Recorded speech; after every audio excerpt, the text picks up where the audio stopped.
Jadi kalau yang namanya upeti, yang disebut maks atau muks, makas, orang yang mengambil upeti dulu itu, jelas-jelas Rasul Shallallahu Alaihi Wasallam ketika mengatakan andai kata tentang perempuan yang berzina kemudian dia dirajam sampai meninggal, kalau orang yang pengambil upeti itu bertobat seperti tobatnya perempuannya, akan dihapuskan dosanya. Kama qala Rasul SAW, ya. Artinya tobatnya wanita ini bisa menghapuskan dosanya orang yang biasa ngambil upeti karena kedoliman yang dilakukan dia.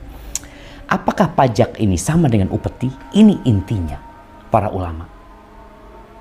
Ketika mereka memasukkan kepada upeti, selesai hukumnya. Tapi ketika tidak, enggak. Ini sebenarnya pajak ini kembali kepada rakyat gitu loh, bukan untuk memperkaya pemerintah, ini itu macam-macam lah pembahasan yang seperti itu, sehingga menjadikan jadi abu-abu tadi. Bagaimana seorang ya yang mungkin dia miskin, dia masuk ke restoran, dia dipajakin makannya, dia beli, ada pajak apa?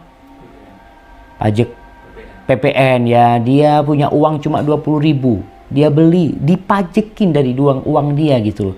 Dia yang kerja capek.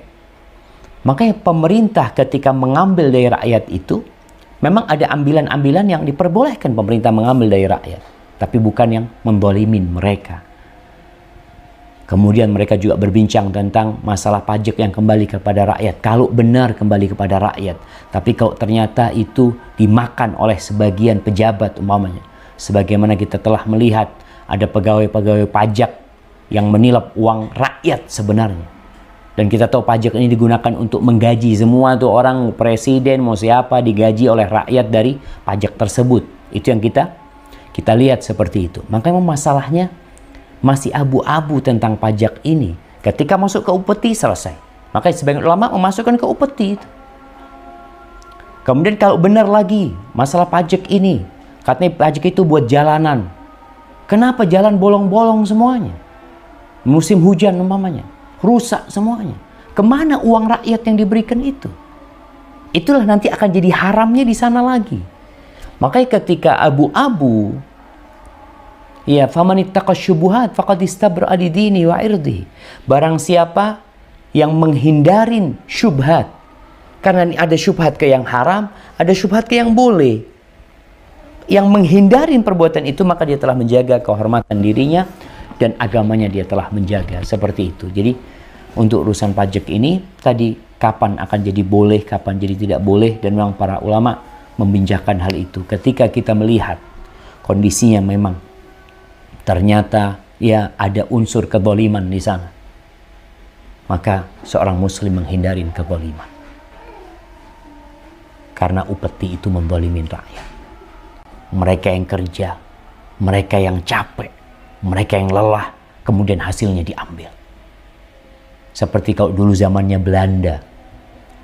Belanda itu ya gitu, narik upeti kepada rakyat. Rakyat yang tanam, rakyat yang capek, kemudian sebagian besar diambil oleh penjajah pada waktu itu.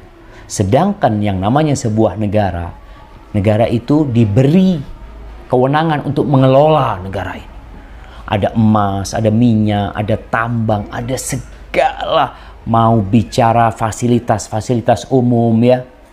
Negara tuh punya hak di sana. Maka di sini ketika nggak cukup itu, udah dikelola semuanya dengan baik, ternyata memang nggak ada hasil buminya gitu loh. Mau dari mana lagi kita negara ini mau ngelola? Di situ mungkin ada pilihan. Jadi pajak itu jadi pilihan terakhir. Jadi penghasilan terakhir ketika semua sudah dikelola dengan baik. Tapi kalau ternyata semua dikelola dengan tidak baik, usaha-usaha milik negara dikelola dengan tidak baik, karena kita tahu sendiri bagaimana kemarin Menteri BUMN marah ya, karena kenapa hasilnya seperti ini gitu loh. Dari yang sebenarnya seharusnya, kenapa ada rakyat yang mungkin kekayaannya itu kaya banget gitu, usahanya berhasil, sedangkan usaha-usaha yang dimiliki oleh sebuah negara ini kok nggak berhasil? Masalahnya di mana? Nanti larinya ini. Kapan pajak itu diperbolehkan? Ketika semua usaha itu memang sudah diperlakukan, sudah baik, tapi ternyata nggak ada hasilnya. Karena hasil bunyi memang nggak ada. Maka kemudian diperbolehkan ngambil dari rakyat, pungutan dari rakyat itu, tapi tidak kepada semuanya, kepada yang kaya-kaya dulu. Oh, ternyata nggak cukup. Oh, kepada semuanya. Nanti seperti itu ada gilirannya. Itu karena kita tahu Islam ini bukan hanya ngurusin sholat di masjid. Islam ini bukan hanya ngurusin perkawinan, pernikahan, perceraian, tapi Islam itu mengatur semua yang diperlukan oleh manusia dalam kehidupan dunia dan dalam kehidupan beragama. Hadza wallahu a'lam bissawab.